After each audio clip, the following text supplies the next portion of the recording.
اور اس کو جو لایا گیا ہے تاکید پیدا کرنے کے لیے، قلیل میں تاکید پیدا کرنے کے لیے لایا گیا ہے، تاکہ نکرہ مؤکدہ ہو جائے، اور نکرہ مؤکدہ اس میں تاکید کی خصوصیت پیدا ہو جائے، اس وجہ سے جو ہے یعنی تاکید پیدا کرنے کے لیے اس ما کو لایا گیا ہے۔ قلیل ما ہم، تو یہ ما جو ہے ابہام کے لیے ہے، اور ہم جو ہے مبتدا ہے، وقلیل خبر ہو، قلیل اس کی خبر ہے۔ تو بہت سے ہم وہ بہت سے تھوڑے ہیں، تو یہاں پہ ان کو مبہم رکھ کے بتایا گیا ہے، قلیل جو قلیل ہیں ان کو مبہم رکھا گیا ہے۔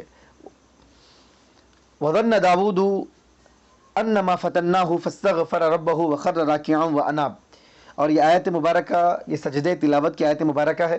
آپ تمام حضرات جو سماعت کر رہے ہیں، یہ آیت مبارکہ سجدہ تلاوت کی ہے، تو چاہے علماء کرام کا اس میں اختلاف ہو کہ ویڈیو پر آپ جو آیت مبارکہ کو آڈیو میں ویڈیو میں سنتے ہیں تو سجدہ تلاوت اس کو کرنا واجب ہے یا نہ نہیں ہے۔ بہرحال جب بھی اس آیت مبارکہ کو سماعت کریں اور اس کو پڑھیں، یہاں پر سجدہ تلاوت ہم کو کرنا ہے۔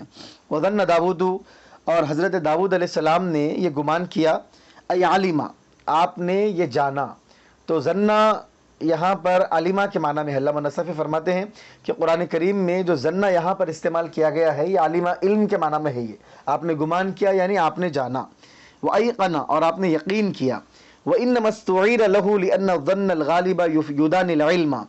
پھر علامہ نصفی رحمۃ اللہ علیہ وہ بہت سی تفصیلی باتیں اور بلاغی باتیں اور انتہائی دقت کی باتیں، اللہ تعالیٰ کے کلام کی کیا حکمتیں ہیں اللہ تعالیٰ ہی جانتا ہے۔ علماء کرام نے جتنا سمجھا اتنا بیان کیا ہے، اور باریک باتیں وہ تو بہت بڑی ہیں۔ ایک چھوٹی سی بات علامہ نصفی یہاں پر فرما رہے ہیں کہ جب ظنّا علیمہ اور یقین کے معنی میں ہے تو پھر یہ ظنّا کیوں بولا گیا ہے؟ تو علامہ نصفی فرما رہے ہیں وَإِنَّمَا اسْتُعِيرَ لَهُ، یہاں پہ مجازی طور پر ظنّا کا لفظ استعمال کیا گیا۔ وَإِنَّمَا اسْتُعِيرَ، یہ مجازی معنی مراد لیے گئے ہیں ظنّا کے، لہو کس کے لیے؟ علم کے لیے، یعنی علم بولنا چاہیے، عالمہ بولنا چاہیے تھا، ظنّا بولا گیا، اور ظنّا کے مجازی معنی جو ہے علم لیے گئے، تو علم عالمہ سے استعارہ ہے یہ، اور ایقنہ سے استعارہ ہے۔ ظنّا بولنا مجازی طور پہ ظنّا کے معنی جو ہے عالمہ اور ایقنہ ہے۔ تو یہاں پر جو ظنّا میں عاریتن جو علم اور یقین کے معنی لیے جا رہے ہیں، اس کی وجہ کیا ہے؟ تو فرماتے ہیں لِأَنَّ الظَّنَّ الْغَالِبَ يُدَانِ الْعِلْمَ، کیونکہ گمان جب غالب ہوتا ہے تو علم کے قریب ہو جاتا ہے۔ گمان میں جب غلبہ پیدا ہو جاتا ہے، ایک آدمی کا ظن ہے، اس کا اپنا گمان ہے، اپنا اس کا خیال ہے، لیکن وہ غالب ہو تو گویا کہ وہ یقین کے اور علم کے درجے میں ہی ہوتا ہے، اس لیے جو ہے یہاں پر ظنّا کہا گیا۔ وَظَنَّ داود، حضرت داود نے یقین کر لیا، انما فتناہ، کہ ہم نے ان کو آزمایا، ابتلیناہ، ہم نے ان کو آزمایا، فاستغفر ربہ، تو جیسے ہی ان کو اس بات کا احساس ہوا کہ اللہ تعالیٰ نے ان کو آزمائش میں ڈالا ہے، تو فوری انہوں نے اپنے پروردگار کی بارگاہ میں مغفرت طلب کی، لذلتہ، اپنے اس کام کے لیے جو آپ سے خلاف اولا جو کام ہوا۔ یہ ذلہ کے معنی لغوی معنی اس کے لغزش کے آتے ہیں۔ انبیاء کرام علیہم الصلوۃ والسلام کی طرف ایسے کلمات کی ڈائریکٹ نسبت کرنا یہ تھوڑا ادب کے خلاف ہے، تو خلاف اولا۔ پھر آپ نے اس بارے میں سماعت کیا تفصیل سے کہ کون سی ذلہ، وہ کیا ذلہ تھی آپ کی اور کیا خلاف اولا کام تھا۔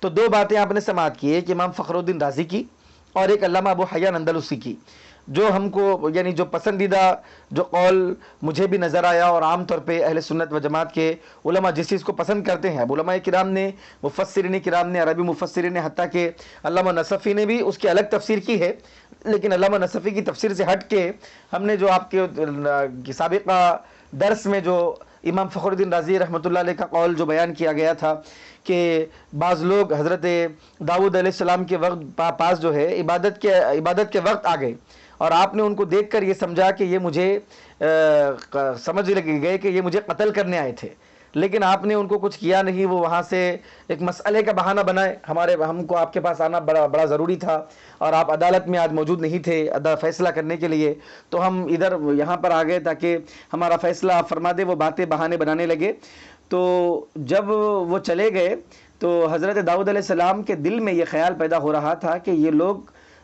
منصوبہ بند طریقے پہ سازش کرتے ہوئے مجھے مارنے آئے ہیں، اور جب میں ان سے پوچھ رہا ہوں کہ یہاں کیوں آئے تو وہ بہانے بنا رہے ہیں کہ ہمارا ایک مسئلہ تھا، آپ سے سوال کرنے آئے تھے، فیصلہ کرانے آئے تھے۔ تو حضرت داؤد علیہ السلام کے دل میں یہ جو کیفیت پیدا ہوئی تھی انتقام لینے کی، یہ آپ اس کو ظاہر نہیں کیے، صرف دل میں جو کیفیت پیدا ہوئی، یہ جو ہے آپ کا خلاف اولا کام تھا، اس پر بھی آپ نے اللہ کی بارگاہ میں مغفرت طلب کی. یہ ایک قول امام فخر الدین رازی کا. اور علامہ ابو حیان اندلسی رحمۃ اللہ علیہ نے جو فرمایا آپ نے اس کو بھی سماعت کیا. تو آپ نے بھی جو ہے اسی کے قریب آپ نے یہ بات کی کہ وہ لوگ جو ہے اپنا مسئلہ پوچھنے کے لیے ہی آئے تھے، ان کا ارادہ آپ کو قتل کرنے کا نہیں تھا، آپ نے ایسا سمجھا کہ مجھے مارنے آئے تھے. تو یہ گمان آپ کا جو ہوا لوگوں کے بارے میں، پبلک کے بارے میں، عام لوگوں کے بارے میں، ان کے بارے میں جو گمان آپ کا ہوا کہ یہ مجھے مارنے آئے تھے، یہ جو خیال آیا، تو اس خیال پر یہ خیال بھی جو ہے آپ کے ذہن میں کس طرح آیا؟ ایک آزمائش، ایک اللہ تعالیٰ کی طرف سے آزمائش تھی. یعنی آپ اپنے عبادت گاہ میں ہیں اور اس بات کا آپ کو علم ہے کہ 33,000 سے زیادہ لوگ آپ کے دربار کی پہرے داری کے لیے ٹھہرے ہوئے ہیں، کوئی آ نہیں سکتا. اس کے باوجود بھی 2 لوگ آپ کے پاس آ گئے اور ان کے بارے میں آپ کے دل میں ایک الگ خیال آ گیا. تو ان کا جو آنا تھا یہ اللہ کی طرف سے امتحان تھا کہ ان کے آنے پہ آپ کا مظاہرہ کیا ہوتا ہے، آپ کے دل میں کیا بات آتی ہے، تو خیال کیا آتا ہے. تو یہ اللہ تعالیٰ کا امتحان تھا. تو فوری حضرت داؤد علیہ السلام نے اس کو وہ سمجھ گئے کہ اللہ تعالیٰ کی طرف سے آزمائش ہے. فاستغفر ربہ، تو آپ نے اپنے رب کی بارگاہ میں مغفرت طلب کی. وخر راکعا، اور فوری جو ہے حضرت داؤد علیہ السلام سجدے میں پہنچ گئے اور آپ تیزی سے اپنے ماتھے کو آپ نے اللہ تبارک و تعالیٰ کی بارگاہ میں رکھ دیا اور اپنی جبین کو اللہ تعالیٰ کی بارگاہ میں جھکا دیا. ای سقط علی وجہہ ساجدا للہ، یعنی اپنے چہرے کے بل تیزی سے گر پڑے زمین کی طرف پہنچ گئے سجدہ کرتے ہوئے. وفیہ دلیل علی ان رکوع یقوم مقام السجود فی الصلاۃ اذا نویٰ. اب علامہ نصفی رحمۃ اللہ علیہ یہاں پر ایک فقہی بات بیان کر رہے ہیں کہ اس میں آیا ہے خرہ، آپ فوری زمین کی طرف آگے. خرہ کے لفظی معنی خرہ یخرو، گر پڑنا. اب عام طور پہ خرہ گر پڑے، انبیاء کرام علیہ السلام کے لیے ایسا گر پڑے کا لفظ بولنے میں جو ہے تھوڑا احتیاط کرنا چاہیے. آپ جو ہے سجدے میں تشریف لائے، زمین کی طرف، زمین کے قریب آ گئے سجدہ کرتے ہوئے. اس کا اچھا ترجمہ یہ ہو سکتا ہے کہ زمین کے قریب آ گئے یعنی رکوع کرتے ہوئے. حضرت عمدۃ المحدثین، اشرف المحققین، حضرت علامہ مولانا مفتی محمد خواجہ شریف صاحب قبلہ رحمۃ اللہ علیہ، شیخ الحدیث جامع نظامیہ، سابق شیخ الحدیث جامع نظامیہ، بہت عظیم المرتبت ہستی اور ایک ولی کامل ہستی اور ماہر علم و فن، علوم اسلامیہ اور درس نظامی کے ایسے ماہر ترین کہ جن کی مثال ہمارے سامنے موجود نہیں ہے. ایسی عظیم شخصیت گزری ہے جامع نظامیہ کی سرزمین پر. تو حضرت ماشاء اللہ جب حدیث مبارک کا درس دیتے تھے اور احادیث مبارکہ میں اور جہاں بھی قرآن کریم کے آیات میں کہیں بھی اس قسم کے الفاظ آتے تو حضرت ترجمے کرنے میں جو بھی حضرت کے آغوش میں جنہوں نے پرورش پائی ہے اور جو حضرت کے قریبی رہ کر جنہوں نے استفادہ کیا ہے اور جنہوں نے خوب حضرت کے فیوض سے جو مستفید ہوئے ہیں، وہ لوگ اس بات کو جانتے ہیں کہ بہت احتیاط حضرت کرتے تھے اور حضرت کا انداز، اور حضرت طلباء کو اس بات کی نصیحت بھی کرتے تھے کہ اس قسم کے الفاظ وغیرہ آ جائیں تو ادب کو ملحوظ رکھنا، یعنی ترجموں میں آداب کا لحاظ کرتے تھے. تو میں بھی جو ہے جو طلباء اور جو دوست احباب یہ سن رہے ہیں ان کے سامنے حضرت سے جو میں نے فیض حاصل کیا ہے اس کی روشنی میں میں آپ کو بھی جو ہے یہی معروضہ آپ کے سامنے کرتا ہوں کہ قرآن کریم میں احادیث مبارکہ میں جہاں بھی ایسے کلمات آتے ہیں کہ عربی زبان بڑی وسیع ہے، اس میں اس کے بہت سے معنی ہیں. ڈائریکٹ آپ جو ہے ڈکشنری کھول کے لفظ لفظ اس کے جو معنی ہیں وہ معنی کریں گے تو بس اوقات ادب کے خلاف معلوم ہوتا ہے. خرہ، گر پڑے، فوری جو ہے آپ گر پڑے تو نبی کے لیے گر پڑے ایسا لفظ بولنا، اس جیسے بہت سی چیزیں ہیں. تو جہاں بھی اس قسم کی چیزیں آتے تھے تو حضرت شیخ الحدیث علیہ رحمہ انتہائی ادب والا اور بہت تعظیم والا، احترام والا، تکریم والا اور عظیم ترجمہ، طبیعت ایسا باغ ہو جانا، اس قسم کے ترجمے آپ کرتے تھے جس سے ہم نے بہت زیادہ استفادہ کیا ہے. تو اسی میں سے ایک چیز زمین کے قریب آ گئے. میں یہ عرض کر رہا ہوں گر پڑے کو بولنے کے لیے کیسا بولیں گے ہم کہ آپ سجدہ کرتے ہوئے زمین کے قریب آ گئے، خرہ راکعا. تو اس جیسے الفاظ جب بھی خصوصاً نبی کریم صلی اللہ علیہ وسلم کے لیے اور انبیاء کرام علیہ الصلوۃ والسلام کے لیے جب اس قسم کے کلمات آتے ہیں تو زبان میں بڑی گنجائش ہے، وسعتیں ہیں. تو آپ لغوی معنی بولتے ہوئے اس کے مرادی معنی اور ایسا اچھا معنی، ایسا اچھا لفظ بولے شائستہ جو ادب کے زیادہ موافق اور مطابق ہو. وفیہ دلیل علی ان الرکوع یقوم مقام السجود فی الصلاۃ اذا نوى۔ اب حضرت داؤد علیہ السلام کے اس واقعے میں خر راکعا، تو سجدے کے لیے رکوع کا لفظ بولا گیا ہے۔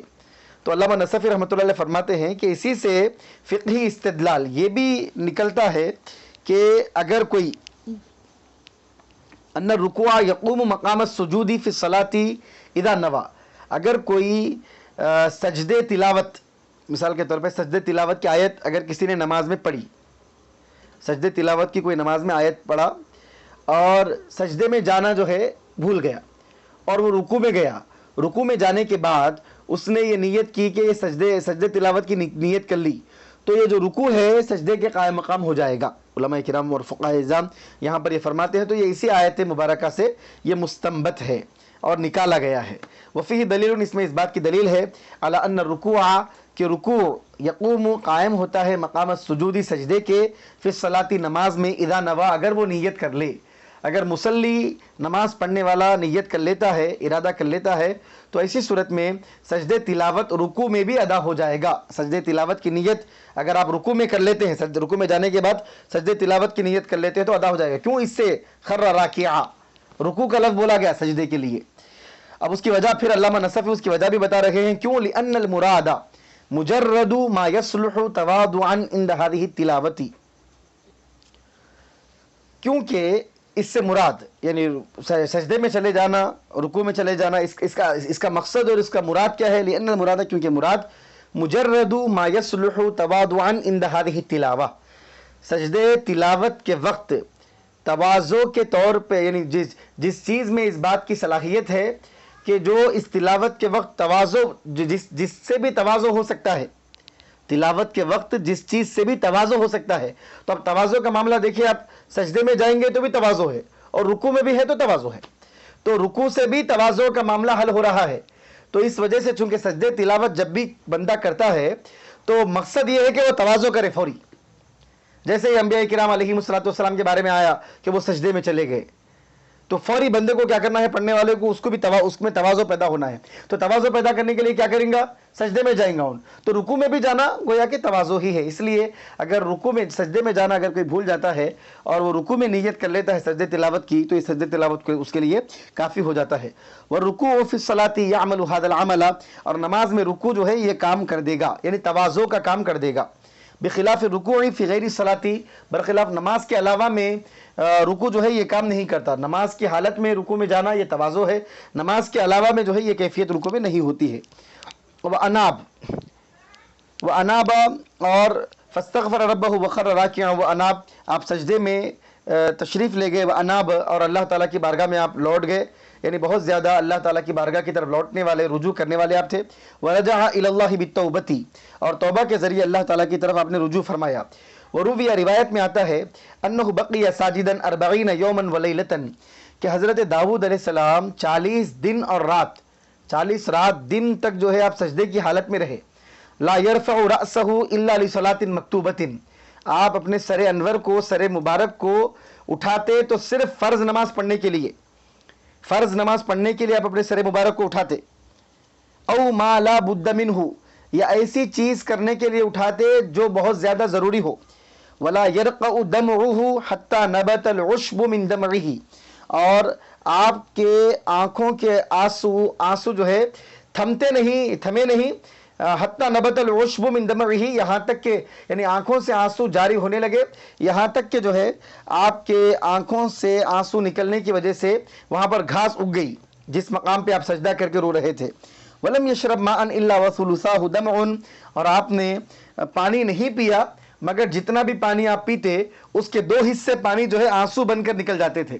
رقع یرقع، باب فتح یفتح سے ہے، رقع یرقع رقعا، رقع دمع بھی کہتے ہیں، رقع دمو بھی کہتے ہیں، تو خون کا لفظ بھی ہے اور آنسو کا لفظ بھی ہے۔ رقع دمع، ابھی دمو کہا جاتا ہے، سکنا وجفا وانقطع بعد جریانہ، اس معنی میں آتا ہے کہ جب آنسو رک جائیں اور سوکھ جائیں، بہنے کے بعد کوئی چیز ختم ہو جاتی ہے تو اس وقت جو ہے رقع یرقع رقعا کا لفظ بولا جاتا ہے۔ فغفرنا لہ ذلک، اللہ تعالیٰ فرماتا ہے آپ نے اللہ کی بارگاہ میں مغفرت کی اور ہم نے ان کو فغفرنا لہو، ہم نے ان کے خاطر ہم نے اس چیز کو معاف کر دیا، غفرنا اس کی مغفرت فرما دی، ای ذلتہ یعنی ان سے جو خلاف اولا کام جو سرزد ہوا ہم نے اس کو معاف کر دیا۔ وَإِنَّ لَهُ عِندَنَا لَزُلْفَى وَحُسْنَ مَآب، اور بے شک ان کے لیے عندنا ہمارے پاس لزلفا قربت ہے، مقام بہت بڑا تقرب کا مقام ہے، وحسن مآب اور بہت یعنی انتہائی جو ہے بہترین جو ہے ان کے لیے ٹھکانہ ہے۔ حسن مآب مرجع وهو الجنہ، بہترین ٹھکانہ ہے، بہترین لوٹنے کی جگہ ہے اور وہ جنت ہے۔ یا داود انا جعلناک خلیفۃ فی الارض ای استخلفناک علی الملک فی الارض او جعلناک خلیفۃ ممن کان قبلک من الانبیاء القائمین بالحق وفیہ دلیل علی ان حالہ بعد التوبۃ بقیت علی ما کانت علیہ لم تتغیر فاحکم بین الناس بالحق ای بحکم اللہ اذا کنت خلیفۃ او بالعدل ولا تتبع الهوى ای هوى النفس فی قضائک فیضلک الهوى عن سبیل اللہ ان الذین یضلون عن سبیل اللہ لهم عذاب شدید بما نسوا یوم الحساب عن سبیل اللہ ای دینہ بما نسوا یوم الحساب ای بنسیانہم یوم العذاب۔ یا داود، پھر اللہ تبارک و تعالیٰ نے اپنے پیغمبر جلیل القدر پیغمبر کو اللہ تعالیٰ نے نصیحت فرمائی، آپ نے اس سے قبل بھی سماعت کیا۔ انبیاء کرام علیہم الصلوۃ والسلام کو جب اللہ تبارک و تعالیٰ نصیحت فرماتا ہے، ان کو احکام اللہ تعالیٰ دیتا ہے اور ان سے اللہ تعالیٰ مخاطب ہوتا ہے، تو ان کے ذریعے امت کو خطاب کرنا بھی مقصود ہوتا ہے اور امت کی تعلیم بھی مقصود ہوتی ہے۔ یا داود، اے داود، انا جعلناک خلیفۃ فی الارض، بے شک ہم نے تم کو زمین میں خلیفہ بنا دیا۔ ای استخلفناک علی الملک فی الارض، یعنی ہم نے بادشاہت پر، ہم پوری کائنات کے بادشاہ ہیں اور ہماری بادشاہت کے سلسلے میں ہم نے زمین کا خلیفہ تم کو بنا دیا، جانشین اور نائب اور خلیفہ تم کو ہم نے بنا دیا۔ او جعلناک خلیفۃ ممن کان قبلک من الانبیاء القائمین بالحق، یا پھر جعلناک خلیفہ ہم نے خلیفہ بنا دیا ممن کانا، ان لوگوں کا، کانا جو گزرے، قبل کا تم سے پہلے جو انبیاء کون گزرے، من الانبیاء القائمین بالحق، وہ انبیاء جو حق پر قائم تھے، حق پر ڈٹے ہوئے، حق پر قائم اور حق پر جمے ہوئے انبیاء تم سے پہلے جو گزرے، ہم نے ان سب کا تم کو خلیفہ اور نائب بنا دیا ہے۔ وفیہ دلیل، اور اس آیت مبارکہ میں دلیل ہے اس بات پر، علی ان حالہ بعد التوبۃ بقیت علی ما کانت علیہ، کہ توبہ کرنے کے بعد بھی حضرت داؤد علیہ السلام کا حال اور آپ کا مقام و مرتبہ عند اللہ، اللہ تعالیٰ کی بارگاہ میں ویسے ہی تھا جیسا پہلے تھا مقام، یعنی آپ سے جو خلاف اولا کام ہوا اور آپ نے اللہ تعالیٰ کی بارگاہ میں مغفرت طلب کی، پھر اس کے بعد اللہ تعالیٰ نے آپ کو معاف فرما دیا۔ تو عزیزان محترم، آپ دیکھیے نبی کا مقام و مرتبہ خلاف اولا کام سرزد ہونے سے پہلے جیسا تھا، خلاف اولا کام سرزد ہونے کے بعد بھی آپ کے مقام و مرتبے میں کوئی کمی نہیں آئی، ویسے ہی باقی، لم تتغیر، اس میں کوئی تبدیلی باقی نہیں ہوئی۔ اللہ تعالیٰ نے آپ کی خلافت اور آپ کی عظمت اور آپ کی شان و منزلت کو بلند ہی رکھا۔ فاحکم بین الناس بالحق، تو آپ لوگوں کے درمیان حق کے ساتھ فیصلہ کریے، ای بحکم اللہ، یعنی اللہ تعالیٰ کے حکم کے ذریعے، اذا کنت خلیفۃ، کیونکہ آپ خلیفہ ہیں، اور بالعدل، حق کے ساتھ فیصلہ کریے، یعنی اللہ تعالیٰ کے حکم سے۔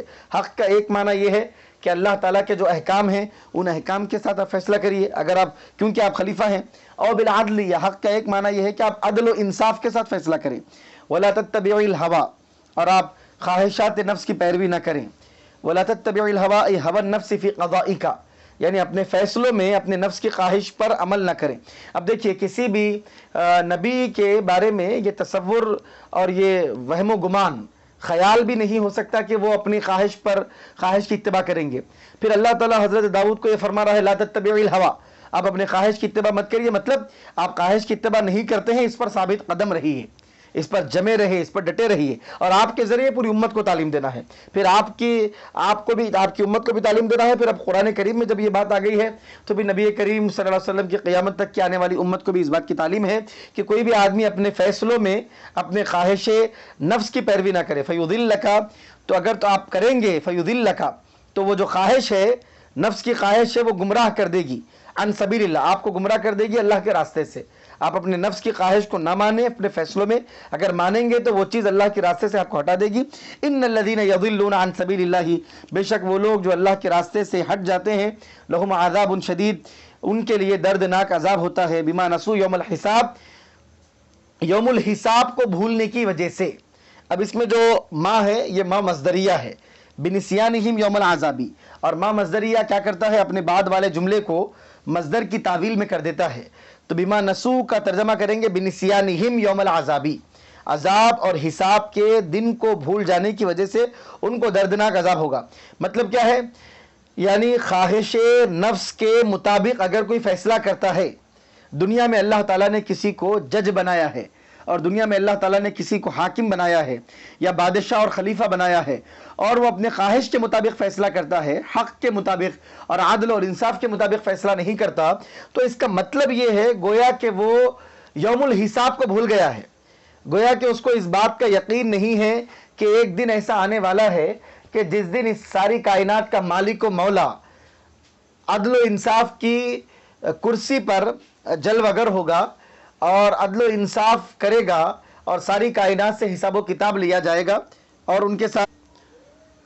تو گویا کہ جو شخص خلیفہ ہونے کے باوجود اور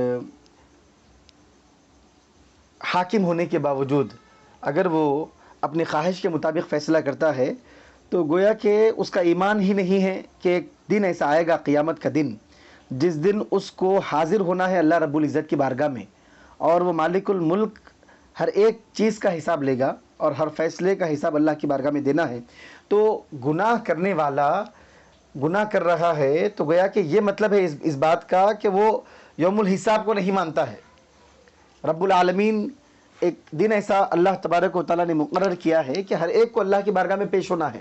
تو اگر کوئی حاکم، اگر کوئی بادشاہ کسی پہ ظلم کرتا ہے، اپنے خواہش کے مطابق فیصلہ کرتا ہے، تو گویا کہ وہ آخرت کو اور قیامت کو مان ہی نہیں رہا ہے، یہ مطلب ہے اس کا.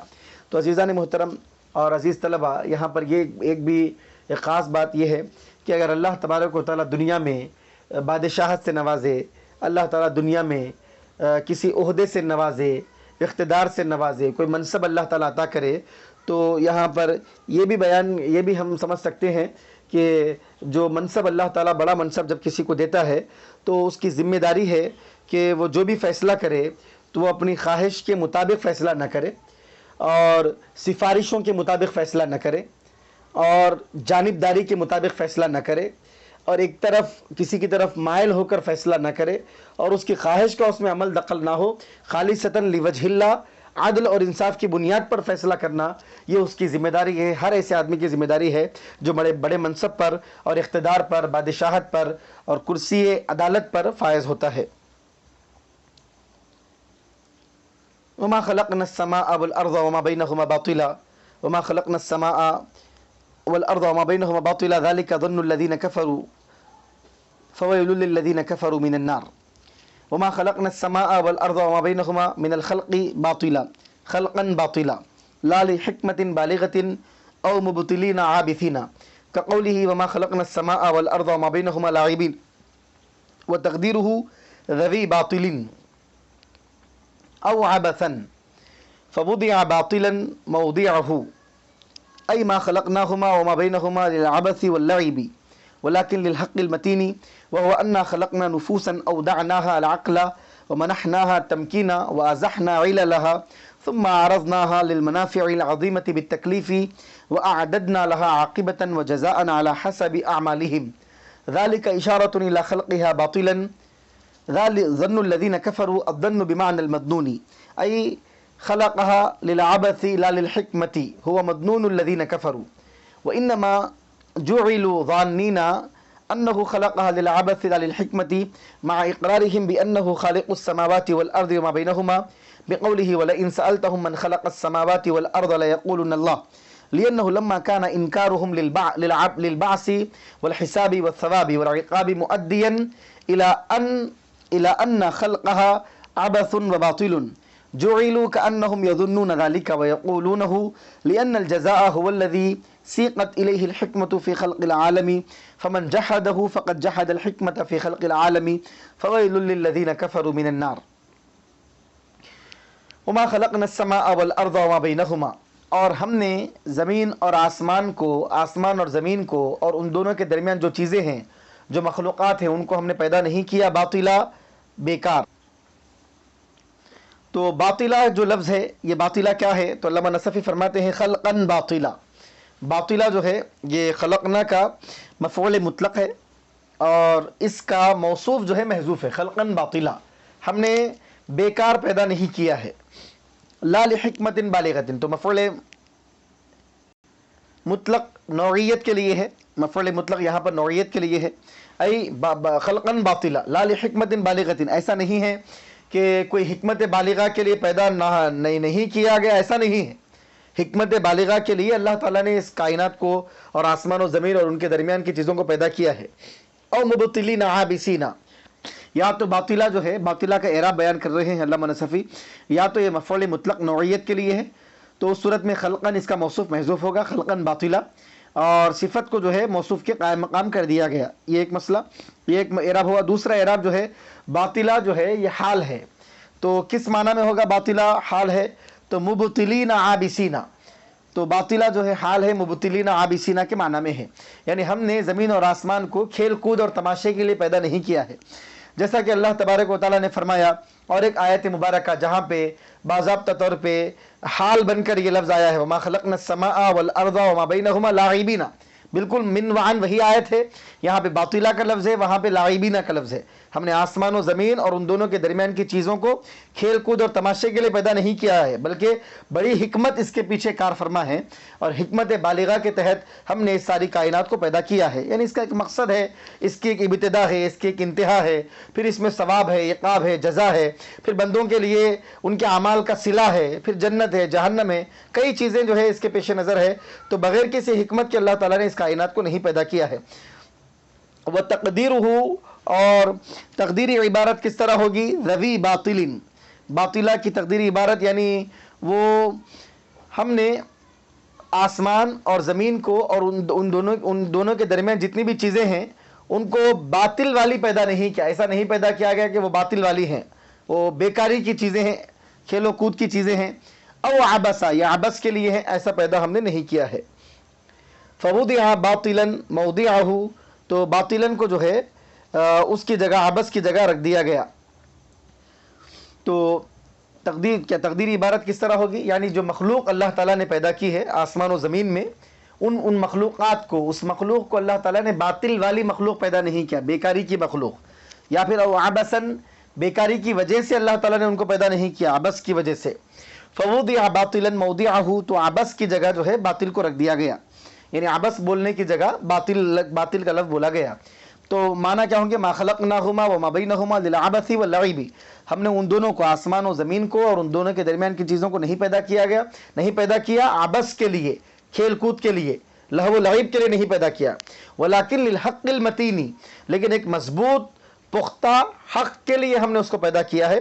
وَهُوَ أَنَّا خَلَقْنَا نُفُوسًا أَوْدَعْنَاهَا الْعَقْلَ، وہ یہ ہے کہ ہم نے لوگوں کو پیدا کیا اور ہم نے ان کو عقل عطا کی. خلقنا نفوسن، ہم نے ایسے نفوس کو، ایسی جانوں کو ہم نے پیدا کیا. اودعناها، اور ہم نے ان میں ودیعت کی، ان کو عطا کیا، العقل، عقل عطا کی. ومنحناها التمکین، اور ہم نے ان کو قدرت عطا کی، طاقت اور قوت عطا کی. وازحنا عللها، اور ہم نے ان کی رکاوٹوں کو اور ان کے پریشانیوں کو ہم نے دور کیا. ثم عرضناها للمنافع العظیمۃ بالتکلیف، پھر ہم نے ان کو پیش کیا بڑی بڑے منفعتوں کے لیے، بالتکلیفی، تکلیف کے ذریعے ان کو مکلف کیا. وَأَعْدَدْنَا لَهَا عَاقِبَةً وَجَزَاءً عَلَى حَسَبِ أَعْمَالِهِمْ، اور ہم نے ان کے لیے ایک انجام بھی رکھا اور اس کی انتہا بھی رکھی ہم نے، عَلَى حَسَبِ أَعْمَالِهِمْ، ان کے اعمال اور ان کے کارناموں کے اعتبار سے. یعنی اللہ تبارک و تعالیٰ یہ فرما رہا ہے کہ آسمان و زمین اور ان کے درمیان کی مخلوق کو اللہ تعالیٰ نے کھیل کود کے لیے نہیں پیدا کیا. جن نفوس کو اللہ تعالیٰ نے پیدا کیا ہے ان کو عقل اللہ تعالیٰ نے عطا کی ہے، قوت اور قدرت اللہ تعالیٰ نے عطا کی ہے، اور ان میں جو کمزوریاں ہیں اللہ تعالیٰ نے ان کو دور کیا ہے، اور بڑی بڑی منفعتوں کے لیے اللہ تعالیٰ نے ان کو پیدا کیا ہے اور ان کو مکلف بنایا ہے ان منفعتوں کے لیے. پھر اللہ تبارک و تعالیٰ نے ان کی عاقبت اور انجام اور جزا کا معاملہ بھی ان کے لیے رکھا ہے ان کے اعمال کے اعتبار سے. یعنی کائنات کو پیدا کرنے میں اتنی ساری حکمتیں، مصلحتیں، مصالح اور حکم کار فرما ہے.